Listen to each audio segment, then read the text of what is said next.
Konnichiwa minasan, welcome back to another video. ഞാൻ നിങ്ങളുടെ സ്വന്തം എക്സ്ട്രാ കോമിക്. സോ നമ്മൾ ഇന്ന് നോക്കാൻ പോകുന്നത് നമ്മുടെ ദി ബിഗിനിങ് ഓഫ് ദി എൻഡിൻ്റെ സീസൺ 4ൻ്റെ എപ്പിസോഡ് 1ൻ്റെ മലയാളം മാൻഹോ എക്സ്പ്ലനേഷൻ ആണ്. സോ ആദ്യം തന്നെ നമുക്ക് 3 പേർക്ക് താങ്ക്സ് പറയാനുണ്ട്. നമ്മുടെ സൽമാൻ ബ്രോ നമ്മുടെ എല്ലാ ദിവസത്തെയും സപ്പോർട്ടറാണ്. രണ്ടാമത്തത് നമ്മുടെ മിഷാൽ ബ്രോ ആണ്. ആൻഡ് മൂന്നാമത്തെ ആളുടെ പേര് വായിക്കാൻ കുറച്ച് ബുദ്ധിമുട്ടുണ്ട്. പക്ഷേ ബ്രദർ നിങ്ങൾ 3 പേരോടും കൂടെ കേട്ടോ. എന്തായാലും നിങ്ങളുടെ സപ്പോർട്ടിന് വളരെയധികം താങ്ക്സ് ഉണ്ട്. പിന്നെ ഒരു കാര്യം, ആദ്യം തന്നെ നിങ്ങൾ എന്നോട് ക്ഷമിക്കുക, ഈ വീഡിയോയുടെ ലെങ്ത് കുറച്ച് കുറവായിരിക്കും. എനിക്ക് അത്യാവശ്യമായിട്ടൊരു സ്ഥലം വരെ പോകേണ്ടതായിട്ടുണ്ട്. അതേപോലെ തന്നെ എനിക്ക് ചെറിയൊരു മണ്ടത്തരം കൂടെ പറ്റിയിരുന്നു. ഞാൻ പറഞ്ഞത് സീസൺ 4 തുടങ്ങാൻ നേരത്തെ ഒരു ഫൈറ്റ് ഉണ്ടെന്നാണ്. പക്ഷേ അതിൻ്റെ ഓർമ്മ വെച്ച് പറഞ്ഞതായിരുന്നു. എന്നാൽ ചാപ്റ്റർ ഒന്ന് സ്ക്രോൾ ചെയ്ത് നോക്കിയപ്പോഴാണ് മനസ്സിലായത് ഒരു 5 എപ്പിസോഡും കൂടെ കഴിഞ്ഞാലേ ഫൈലൊക്കെ കിടക്കത്തുള്ളൂ. നിങ്ങൾ ഈ വീഡിയോ ആദ്യമായിട്ടാണ് കാണുന്നെങ്കിൽ ഇപ്പോൾ തന്നെ ലൈക്ക് ചെയ്യാനും സബ്സ്ക്രൈബ് ചെയ്യാനും നിങ്ങളുടെ കൂട്ടുകാർക്ക് ഈ വീഡിയോ ഷെയർ ചെയ്ത് കൊടുക്കാനും മറക്കണ്ട. നമുക്ക് നേരെ എന്തായാലും വീഡിയോയിലേക്ക് കിടക്കാം. അങ്ങനെ ഈ ചാപ്റ്റർ തുടങ്ങാൻ നേരത്ത് നമ്മുടെ വിസ്ഡം പറയുന്നുണ്ട്, ഞാൻ വിചാരിച്ചത് ഈ ഒരു രൂപമായിരിക്കും നീയുമായിട്ട് കോൺവെർസേഷൻ ചെയ്യാനായിട്ട് ഏറ്റവും മികച്ചതെന്ന്. അതൊരു വൈറ്റ് കോർ മേജിനെക്കാട്ടും സ്ട്രോങ്ങർ ആയുള്ള ഒരു ബീങ് അല്ലേ, ഒരു ഡിയറ്റി. ആർത്തർ മര്യാദക്ക് നിൽക്കി, ഇപ്പം മണ്ടത്തരം കാണിക്കുന്ന ടൈമല്ല. ഇത് തുടങ്ങുന്നതിന് മുമ്പ് എനിക്ക് ആദ്യം കുറച്ച് കാര്യങ്ങൾ കൺഫേം ചെയ്യാനായിട്ടുണ്ട്. ആദ്യം തന്നെ ആ ഗാർഡ് പറഞ്ഞത് ആ ഗേറ്റ് എലിനോറിലേക്ക് പോകുമെന്നാണ്. അവിടെ എന്തെങ്കിലും പ്രശ്നമുണ്ടോ? ടെസിയോക്കോ വിരിയോറിനോ? പിന്നെ ആ ഓർബ് അതെന്തുമായിരുന്നു? വേറൊന്നുമല്ല, നീ ആ ഗേറ്റിൽ കൂടെ കയറുമെന്ന് ഞാൻ എൻഷുർ ചെയ്തത് മാത്രമാണെന്ന് പറഞ്ഞുകൊണ്ട് അവനൊരു പവർ അങ്ങോട്ട് ആക്ടിവേറ്റ് ചെയ്യുന്നുണ്ട്. എന്നിട്ട് പറയും ചെയ്യും, നിനക്ക് കാണാവുന്ന പോലെ എൽഫ് പ്രിൻസസും പ്രീവിയസ് ആയുള്ള എൽഫ് കിങ്ങും ഫൈനാണ്, അവർക്ക് കുഴപ്പമൊന്നുമില്ല. അത് മാത്രമല്ല, എൽഫ് പ്രിൻസസ് ഇപ്പോൾ ഫൈനെന്നല്ല, അതിൽ നന്നായിട്ട് തന്നെ ഉണ്ട്. നിന്റെ കയ്യിൽ നിന്ന് കിട്ടിയ ആ ഒരു എലിക്സർ പേളുണ്ടല്ലോ, അത് അവളുടെ കോറ് എക്സ്പ്ലോർ ചെയ്യുന്നതിൽ നിന്നും തടഞ്ഞിട്ടുണ്ട്. അതെന്തായാലും നിനക്ക് നല്ലത് തന്നെയാണ്. എക്സ്പ്ലോഡോ?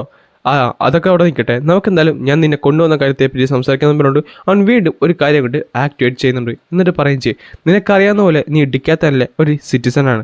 എന്തായാലും ഒരു സീക്രട്ട് ഇല്ല, ഡിക്കാത്തൻ അല്ലാതെ മറ്റൊരു കോണ്ടിനെന്റ് കൂടെ ഈ ഒരു പ്ലാനറ്റിലുണ്ട്. അതിന്റെ പേരാണ് അലക്രിയ. ആൻഡ് ഈ 2 കോണ്ടിനെന്റ്സും ഞങ്ങളാണ് മറച്ചു വെച്ചിട്ടുള്ളത്. ഞങ്ങൾ ലാൻഡ് ഓഫ് എപ്പിയത്തേഴ്സിൽ താമസിക്കുന്ന കുറച്ചധികം പേര്. നിങ്ങൾ ഞങ്ങളെ ഡീറ്റെയിൽസ് എന്ന് വിളിക്കണമെങ്കിലും ഹിസ്റ്ററിയിൽ ഞങ്ങൾക്ക് മറ്റൊരു പേര് കൂടെ ഉണ്ട്. ആഷ്റാസോ എൽഫോത്തിയസോ അലക്രിയോ, ഇവരെന്തൊക്കെയാണ് പറയുന്നത്? അപ്പോൾ നിങ്ങളാണോ ആ ഒരു സെയിം ഡീറ്റെയിൽസ് ഞങ്ങൾക്ക് മാജിക്കൊക്കെ പഠിപ്പിച്ചു തന്നത്? എക്സാക്ട്ലി, അത് തന്നെയാണ് ഞങ്ങൾ. നിനക്കറിയാവുന്ന കഥകൾ ആ ഓൾഡ് എൽഫ് കിങ് നിന്നോട് പറഞ്ഞതല്ലേ. പക്ഷേ യഥാർത്ഥ സത്യം, ആഷ്റാസിനെ പറ്റിയുള്ള യഥാർത്ഥ സത്യം നിങ്ങളുടെ നാട്ടിലെ ഒരാൾക്ക് പോലും അറിയാത്തതാണ്. ഞങ്ങൾ ആഷ്റാസ് എപ്പോഴും നോബ്ലസ് കവർ ചെയ്യുന്ന ഒരു ടീമായിരുന്നു. അതുകൊണ്ട് തന്നെ ഞങ്ങൾ ഒരിക്കലും താഴത്തെ ലാൻഡിലുള്ള ആൾക്കാരുമായിട്ട് ഇൻ്റർഫിയർ ചെയ്യാറില്ല ഡയറക്റ്റ്ലി. അത് മാറുന്നത് എപ്പോഴെങ്കിലും ആ ഒരു ലാൻഡിലെ പീസിനോ അല്ലെങ്കിൽ ബാലൻസിനോ എന്തെങ്കിലും കോട്ടം പറ്റുമ്പോഴാണ്. എന്നാൽ ആ റൂള് ബ്രേക്ക് ചെയ്യണ്ടായി. എപ്പിയത്തീസ് എന്ന് പറയുന്നത് 3 ഫാക്ടറായിട്ട് തിരിച്ചിട്ടുണ്ട്. അവിടെ മൾട്ടിപ്പിൾ ഉള്ള ക്ലാൻസും മൾട്ടിപ്പിൾ ഉള്ള റേസസും ഉണ്ടായിരുന്നു. ആൻഡ് ഓരോ റൂളിംഗ് ക്ലാനിനും അവരുടേതായ പ്രയോറിറ്റീസ് ഉണ്ടായിരുന്നു. പക്ഷേ ഞങ്ങളെല്ലാവരും ഒരേപോലെ നിന്നത് ഒരു കാര്യത്തിന് മാത്രമാണ്, അത് ലെസർ റേസിനെതിരെ ഞങ്ങൾ കൈ ഉയർത്തത്തില്ല എന്ന കാര്യത്തിലായിരുന്നു. പക്ഷേ after Agrona become the new leader of Victorian clan അതെല്ലാം മാറ്റിമറിച്ചു. അവൻ ആ ഒരു റൂൾ ബ്രോക്ക് ചെയ്തു. അവൻ താഴത്തേക്ക് പോയി അവൻ്റെ പീപ്പിളിനെ അഡ്വാൻസ് ചെയ്യാനായിട്ട്. വിക്ടോറിയ അപ്പോൾ അതൊരു ക്ലാൻ്റെ നെയിമാണോ? അതെ, എനിക്ക് മനസ്സിലായി, നീ അതിൻ്റെ മെമ്പേഴ്സുമായിട്ട് ഇതിനു മുമ്പ് കണ്ടുമുട്ടിയിട്ടുണ്ടെന്ന്. എന്നാലും ഈ വിക്ടോറിയ എന്ന് പറയുന്നത് ഒരു അനോമലിയാണ് ഞങ്ങളുടെ ആശ്വാസത്തിൻ്റെ ഇടയ്ക്ക് പോലും. അവർ നീ സയൻറ്റിസ്റ്റ് ആയിട്ട് കണ്ടാൽ മാത്രം മതി. അവർ പുതിയ കാര്യങ്ങൾ കണ്ടുപിടിച്ച് ബാക്കിയുള്ള കാര്യങ്ങളൊക്കെ സ്റ്റഡി ചെയ്ത് മാനയിൽ വർക്ക് ചെയ്യുന്ന ഒരു കൂട്ടം ആൾക്കാരെന്ന് പറയാൻ പറ്റും. ഈ അഗ്രോണ പവറിലേക്ക് വന്നപ്പോൾ വിക്ടോറിയത്തിൻ്റെ സ്ട്രെങ്ത് നന്നായിട്ട് തന്നെ കൂടി, നന്നായിട്ട് തന്നെ. പിന്നെ ഞങ്ങൾക്ക് ഒരു കാര്യം മനസ്സിലായി, അതായത് ഈ അഗ്രോണ അവരുടെ മെമ്പേഴ്സ് എല്ലാവരും കൂടെ എക്സ്പീരിയൻറ്റ് ചെയ്യാൻ തുടങ്ങി. അതായത് അലക്രിയയിലെ കുറച്ച് ലെസർ ബോഡീസിൽ. അതുകൊണ്ട് തന്നെ അവരുടെ പവേഴ്സും അവരുടെ കാര്യങ്ങളൊക്കെ എൻഹാൻസ് ചെയ്യാനായിട്ട് അത് കുറച്ച് ഹോറിബിളായുള്ള കാര്യമല്ലേ? അല്ല, എനിക്ക് മനസ്സിലാകാത്തത് ഞാനിതിൻ്റെ അകത്ത് എന്ത് ചെയ്തു എന്നാണ് കാര്യം. നീ തന്നെ കണ്ട് മനസ്സിലാക്കുമെന്ന് പറഞ്ഞുകൊണ്ട് പെട്ടെന്ന് ഒരു പവർ അങ്ങോട്ട് ആക്ടിവേറ്റ് ചെയ്യുന്നുണ്ട്. നെക്സ്റ്റ് സെക്കൻഡിൽ തന്നെ നമ്മുടെ സിൽവി തൻ്റെ ഡ്രാഗൺ ഫോമിലേക്ക് മാറിയിട്ടുണ്ട്. ഞങ്ങൾ ലേഡി സിൽവിനെ വർഷങ്ങളായി അന്വേഷിച്ചുകൊണ്ടിരിക്കുകയാണ്. പക്ഷേ അവളുടെ മാനെ ഞങ്ങൾക്ക് ട്രേസ് ചെയ്യാൻ സാധിച്ചപ്പോൾ അത് ചെന്നെത്തിയത് ഒരു കൊച്ചു പയ്യൻ്റെ മേത്താണ്. ആർത്തർ, നീ ഇപ്പോൾ ബോൺ ചെയ്തിരിക്കുന്നത് എൻ്റെ മാസ്റ്ററിൻ്റെ ഒരേ ഒരു മകളുമായിട്ടാണ്. അതിൻ്റെ ആ മകളെന്ന് പറയുന്നത് ഈ 3 കോണ്ടിനെന്റ്സ് വെച്ച് നോക്കാൻ നേരത്തും ഏറ്റവും പവർഫുൾ ആയുള്ള ഒരു ബീയിങ്ങിൻ്റെ മകളാണ്. പെട്ടെന്ന് തന്നെ നമ്മുടെ സിൽവിനെ അവനൊന്ന് നോക്കുന്നുണ്ട്. എന്നിട്ട് പറയും വിരിയനോട് ഇതെല്ലാം പറഞ്ഞിരുന്നു. അപ്പോൾ ഈ ഡ്രാഗൺസും ഡീറ്റീസ് ആണോ? ഗ്രാൻഡ്മ സിൽവിയും ഓൾമോസ്റ്റ് പവർഫുൾ ആണെന്നാണ് നിങ്ങൾ പറയുന്നത്? അങ്ങനെ തന്നെ പറയാൻ സാധിക്കും. കാര്യം ആ ബ്ലഡ് ലൈൻ്റെ പൊട്ടൻഷ്യൽ അതാണ്. ഓൾമോസ്റ്റ് എല്ലാ ഡീറ്റെയിൽസിനും 3 ഫോംസ് ഉണ്ട്. ലേഡി സിൽവിയുടെ ഡോട്ടർ, അവളുടെ പേര് സിൽവി എന്നാണ്. ഓക്കെ, എങ്കിൽ സിൽവിയുടെ ഫോം എന്ന് പറയുന്നത് ഒരു മിനിയേച്ചർ ബീസ്റ്റാണ്. അങ്ങനെയാണ് അവളുടെ എനർജിയൊക്കെ പ്രിസർവ് ചെയ്തത്. പക്ഷേ അവളുടെ ഹ്യൂമനോയിഡ് ഫോമിലേക്ക് അവൾ ഇതുവരെ മാറിയിട്ടില്ല. കാര്യം ഹ്യൂമനോയിഡ് ഫോമിലാണ് ഏറ്റവും കൂടുതൽ മാന സേവ് ചെയ്യാൻ പറ്റുന്നത്. ഹ്യൂമനോയിഡ് ഫോമോ? സിൽവിക്കോ? അതെ, അവൾ ഇതുവരെ ട്രാൻസ്ഫോം ചെയ്തില്ലെങ്കിൽ അവൾക്ക് പിന്നെ ഇനി ചെയ്യാൻ പറ്റുമെന്ന് എനിക്ക് തോന്നുന്നില്ല.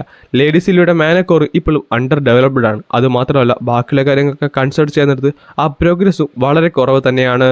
ആൻഡ് നിങ്ങളുടെ കോണ്ടിനെന്റിൽ അഗ്രോണോ സ്പീസീസിലെ കുറച്ചധികം ആൾക്കാരെ ഞങ്ങൾ ഇതിനു മുമ്പ് കണ്ടുപിടിച്ചിട്ടുണ്ട്. ആർത്തർ, ഒരു വലിയ യുദ്ധം തന്നെ വരുന്നുണ്ട്, ഒരു വലിയൊരു യുദ്ധം. എന്തായാലും അപ്പർ എൽഫിയോൺസും അപ്പർ എപ്പിയത്തീസും നിന്റെ ഈ സംഭവം ഉണ്ടല്ലോ, ഈ ഒരു കണക്ഷൻ ലേഡി സിൽവിയായിട്ടുള്ള അതെന്തായാലും അഡ്മിറ്റ് ചെയ്യാൻ പോകുന്നില്ല. പക്ഷേ ഒരു കാര്യം ഉറപ്പാണ്, നിനക്കിവിടെ ക്രൂഷ്യലുള്ള ഒരു റോൾ തന്നെ വഹിക്കാനുണ്ട്. സോ ആർത്തർ, നീ ഞങ്ങളുടെ അലയാകുമെന്ന് ഉറപ്പാണെന്നുണ്ടെങ്കിൽ നിനക്ക് എന്തായാലും ലേഡി സിൽവിയായിട്ട് സെപ്പറേറ്റ് ചെയ്യേണ്ട കാര്യമില്ല. അപ്പോൾ ഞാനിവരെ സഹായിച്ചില്ലെങ്കിൽ സിലുവിനെ ഇവരെൻ്റെ അടുത്ത് നിന്ന് കൊണ്ടുപോകുന്നതാണല്ലേ പറഞ്ഞത്. എന്തായാലും ഈ യുദ്ധത്തിൽ എൻ്റെ ഫാമിലിയും എൻ്റെ കോണ്ടിനെൻറ്റും എൻ്റെ ഫ്രണ്ട്സും എല്ലാവരും ഉണ്ട്. സോ എങ്ങനെ പോയാലും ഞാൻ നിങ്ങളുടെ അലയിൽ തന്നെയല്ലേ. പക്ഷേ എൻ്റെ ചോദ്യം ഇതാണ്, ഞാൻ നിങ്ങളുടെ ഒരു പോൺ മാത്രമായിരിക്കുമോ അണ്ടർ കൺട്രോളിലുള്ളത്? ആ സമയത്ത് അവനൊന്ന് ചിരിച്ചുകൊണ്ട് പറയുന്നുണ്ട്, ആർത്തർ, നിന്റെ ഏജ് വെച്ച് നോക്കിയിട്ട് നീ ശരിക്കും വയസ്സാണ്. അത് മാത്രമല്ല നിന്റെ മാനക്കോറും അത് വെൽ ഡെവലപ്ഡ് ആണ്. അത് മാത്രമല്ല ലേഡി സിൽവിയോട് നീ എന്തായാലും എപ്പിയത്തീസിലേക്ക് വന്നു കഴിഞ്ഞാൽ നിനക്ക് അവിടെ ട്രെയിൻ ചെയ്യാൻ സാധിക്കും. എന്ത്, ഞങ്ങൾ അവിടേക്ക് വരണമെന്നോ? പിന്നെ അല്ലാതെ ലേഡി സിൽവിയുടെ പവർ നിനക്ക് ഇതുവരെ അറിഞ്ഞൂടാ. സത്യം പറഞ്ഞ ഒരു ആശ്വാസ് ആ ഒരു പവർ കിട്ടാൻ വേണ്ടി മരിക്കാൻ വരെ തയ്യാറാണ്. അത്രത്തോളം പവർഫുൾ ആയുള്ള കാര്യമാണ് നിന്റെ ഉള്ളിലുള്ളത്. സോ നീ അവിടേക്ക് വന്നാൽ മാത്രമേ ആ പവറിനെ പറ്റി നിനക്ക് കംപ്ലീറ്റ്ലി മനസ്സിലാകത്തുള്ളൂ. നിന്റെ പൊട്ടൻഷ്യൽ എന്താണെന്ന് നിനക്ക് കംപ്ലീറ്റ്ലി അറിയാൻ സാധിക്കത്തുള്ളൂ. ലേഡി സിൽവിക്കും നിനക്കും സ്ട്രോങ്ങറായി മാറാൻ സാധിക്കത്തുള്ളൂ. എങ്കിൽ മാത്രമേ ഡിക്കാൻ തന്നെ മേജേഴ്സ് ഓഫ് അലക്രയായിട്ട് ഒന്ന് പിടിച്ച് നിൽക്കാൻ പോലും സാധിക്കത്തുള്ളൂ. അത് കഴിഞ്ഞ് കാണിക്കുന്നത് നമ്മുടെ സ്റ്റുഡൻറ് കൗൺസിലാണ്. അവിടെ എല്ലാവരും ഇരിപ്പുണ്ടായിരുന്നു. ഈ സമയത്ത് നമ്മുടെ പ്രിൻസസ് പറയുന്നുണ്ട്, അവർ ട്രിപ്പൊക്കെ കഴിഞ്ഞു വന്നിട്ട് ഇപ്പോൾ ഏകദേശം 2 ദിവസമായി. ആ സമയത്ത് തന്നെ ക്ലാരിയ കാറുന്നുണ്ട്. കോപ്പ്, ആ നായകൾ വീണ്ടും ആ സ്റ്റാച്ചുവിൻ്റെ അവിടെ കിടന്ന് ബഹളം ഉണ്ടാക്കി. പക്ഷേ നമുക്കിപ്പോൾ ഒന്നും ചെയ്യാൻ സാധിക്കുന്നില്ലല്ലോ, നമുക്കൊന്നും തന്നെ ചെയ്യാൻ സാധിക്കുന്നില്ല. ഈ സമയത്ത് തന്നെ നമ്മുടെ ഡോറ ചോദിക്കുന്നുണ്ട്, അല്ല സർച്ചൊക്കെ എങ്ങനെയാണ്, പ്രൊഫസർ ഒന്നും വന്നൊന്നുമില്ലല്ലോ, നമുക്ക് പ്രൂഫ് ഇല്ലാതെ ഇത് പ്രൊഫസറിനൊക്കെ പറയാൻ സാധിക്കത്തില്ല. സർച്ചൊക്കെ നന്നായിട്ട് തന്നെ പോകുന്നുണ്ട്, പക്ഷേ നമുക്ക് അധികം ഐഡിയാസ് ഒന്നും കിട്ടിയിട്ടില്ല, പ്രൂഫും കിട്ടിയിട്ടില്ല. അതുകൊണ്ട് നമുക്കൊന്നും ചെയ്യാൻ സാധിക്കത്തില്ല. പെട്ടെന്നായിരുന്നു നമുക്ക് കാറുന്നത്. പിന്നെ ഈ കോപ്പൊക്കെ ഉണ്ടാക്കി വെച്ചിട്ട് എന്ത് കാര്യം, നമുക്കൊന്നും ചെയ്യാൻ സാധിക്കത്തില്ല, നമുക്ക് ഒരു കാര്യം നമ്മുടെ കയ്യിലേക്ക് എടുക്കാനും പറ്റത്തില്ല, പണ്ടാരം പിടിക്കാനായിട്ട്. എടാ നീ ഒന്ന് വഹിച്ചേ, ഡയറക്റ്റ് ഗുഡ്സ്കേ വരാതെ നമുക്കിവിടെ ഒന്നും ചെയ്യാൻ സാധിക്കത്തില്ല. അത് ശരിയാണ്, ഈ സ്കൂളിൻ്റെ പ്രോഗ്രസ് അതെന്താണെന്ന് എനിക്ക് മനസ്സിലാകുന്നില്ല. ഓരോ കാര്യങ്ങൾ തലകുത്തി കിടക്കുവാണ്. ഈവൻ ഒരു പ്രൊഫസറിനെ വരെ കണ്ടില്ല. പ്രൊഫസറോ? ആർത്തറിനെ പറ്റിയില്ല പറഞ്ഞത്. അവനെ അറിയാം അവൻ എന്തുകൊണ്ട് ചെയ്യുന്നത്. അവൻ്റെ ടാലന്റ് കൊണ്ട് മാത്രമാണ് ഒരു പ്രൊഫസറായി മാറിയത്. അതൊരു എക്സ്ക്യൂസ് ഒന്നുമല്ല. പ്രിൻസസ് ക്യാതല്ലേ, എനിക്കറിയാം എൻ്റെ റൈവലിന് എക്സ്ക്യൂസ് ഉണ്ടാക്കേണ്ട കാര്യത്തിൽ എനിക്ക് താല്പര്യമില്ലെന്ന് എനിക്കറിയാം. നീ എന്തായാലും അവിടെ ഇരിക്കാൻ നോക്ക്.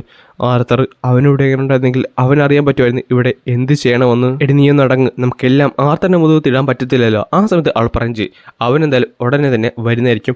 ഈ ടൈമിലാണ് എജി അകത്തേക്ക് കയറി വരുന്നത്. ക്ലാരി ചോദിക്കുന്നുണ്ട്, നീ ആർത്തറിൻ്റെ ഫ്രണ്ട് അല്ലേ? അതെ, എന്നോട് ക്ഷമിക്ക്, ഞാൻ പെട്ടെന്നാണ് ഇവിടേക്ക് വരുന്നതെന്നറിയാം. പക്ഷേ എനിക്കൊരു കാര്യം നിങ്ങളോട് പറയാനുണ്ട്. എന്തായാലും ആർത്തറിനെ പറ്റിയെന്ന് പറയുമ്പോഴാണ് പെട്ടെന്ന് ഒരു എക്സ്പ്ലോഷൻ ഉണ്ടായത്. അവിടെയായിട്ട് എല്ലാവരും തലകുത്തി വീഴുകയും ചെയ്യും. പെട്ടെന്നായിട്ട് ഇവരെല്ലാം പുറത്തൊക്കെ ഇറങ്ങി ഓടുന്നുണ്ട്. ഈ സമയത്ത് നമ്മുടെ കാത്തലിൻ പറയുന്നുണ്ട്, ഇക്വാലിറ്റി അതായിരുന്നു എൻ്റെ അമ്മക്ക് ഏറ്റവുമായിട്ട് വേണ്ടത്. എനിക്കിപ്പോഴും നല്ല ഓർമ്മയുണ്ട് എൻ്റെ അമ്മ കുഞ്ഞിലെ എന്നോട് പറഞ്ഞത്, കാതലിൻ, നീ വളർന്ന് വലുതാകുന്നിടത്ത് നീ ഒരിക്കലും ബാക്കിയുള്ളവർ തഴം തത്തി കാണാൻ പാടില്ല. നീ ഒരു പ്രിൻസസ് ആയിരിക്കും, പക്ഷേ എല്ലാവരും ഒരേപോലെ ആയിരിക്കണം. നിന്റെ ഫ്രണ്ടിൽ ഡാവ്സൊന്നുമില്ല, എൽസൊന്നുമില്ല, മനുഷ്യനൊന്നുമില്ല, എല്ലാവരും ഒരേപോലെ തന്നെ ആയിരിക്കണം. അമ്മയുടെ വാക്കുകൾ ഞാൻ ഒരിക്കലും മറന്നിട്ടില്ല. അതുകൊണ്ട് മാത്രമാണ് ഞാൻ ഈ ഒരു കമ്മിറ്റിയിൽ വരെ ചേർന്നത്. അമ്മ കഷ്ടപ്പെട്ട് ഈ ഒരു ക്യാമ്പസിൽ ഒരു മോണുമെന്റ് ക്രിയേറ്റ് ചെയ്തു, ഒരു മ്യൂസിയം ക്രിയേറ്റ് ചെയ്തു. എല്ലാ റീസിൻ്റെ അലയൻസ് ഉള്ള ഒരു മോണുമെന്റ്. അതാണ് ട്രൈ യൂണിയൻ. അതൊരു സിമ്പിളായിരുന്നു പീസിൻ്റെയും കൾച്ചറിൻ്റെയും. എന്നാൽ അതൊരു ടാർജറ്റ് ആകുമെന്ന് ഞാൻ ഒരിക്കലും വിചാരിച്ചതല്ല. കാര്യം അതാണ് ഇപ്പോൾ നിന്ന് കത്തിക്കൊണ്ട് നിൽക്കുന്നത്. ഗൈസ്, ഈ ഒരു ചാപ്റ്റർ ഞാനിവിടെ ഇങ്ങനെ അവസാനിപ്പിക്കുവാണ്. ഗൈസ്, എല്ലാവരും എന്നോടൊന്ന് ക്ഷമിക്കുക. കാര്യം എനിക്ക് അത്യാവശ്യമായിട്ടൊരു സമയം വരെ പോകേണ്ടതുകൊണ്ട് തന്നെ നമുക്ക് ഇന്ന് 2 ചാപ്റ്റർ എക്സ്പ്ലെയിൻ ചെയ്തിട്ട് പറ്റിയിട്ടില്ല. ഒരു ചാപ്റ്റർ മാത്രമാണ് നമ്മൾ ഇന്ന് എക്സ്പ്ലെയിൻ ചെയ്യുന്നത്. പക്ഷേ പേടിക്കേണ്ട, നാളെ മുതൽ നമ്മൾ വീണ്ടും പഴയ പോലെ തന്നെ 2 ചാപ്റ്ററൊക്കെ വെച്ച് എക്സ്പ്ലെയിൻ ചെയ്യുന്നതായിരിക്കും. അതേപോലെ തന്നെ എനിക്ക് ചെറിയൊരു മിസ്റ്റേക്ക് വന്നിരുന്നു. ഞാൻ പണ്ട് വായിച്ച ഓർമ്മയിലാണ് ഇനി അങ്ങോട്ട് ഫൈറ്റ് ആണെന്ന് പറഞ്ഞത്. പക്ഷേ ഇനി അങ്ങോട്ട് ഫൈറ്റില്ല, ഒരു 5 എപ്പിസോഡും കൂടെ കഴിഞ്ഞാലേ ഫൈറ്റിലേക്ക് നമ്മൾ കടക്കത്തുള്ളൂ കേട്ടോ.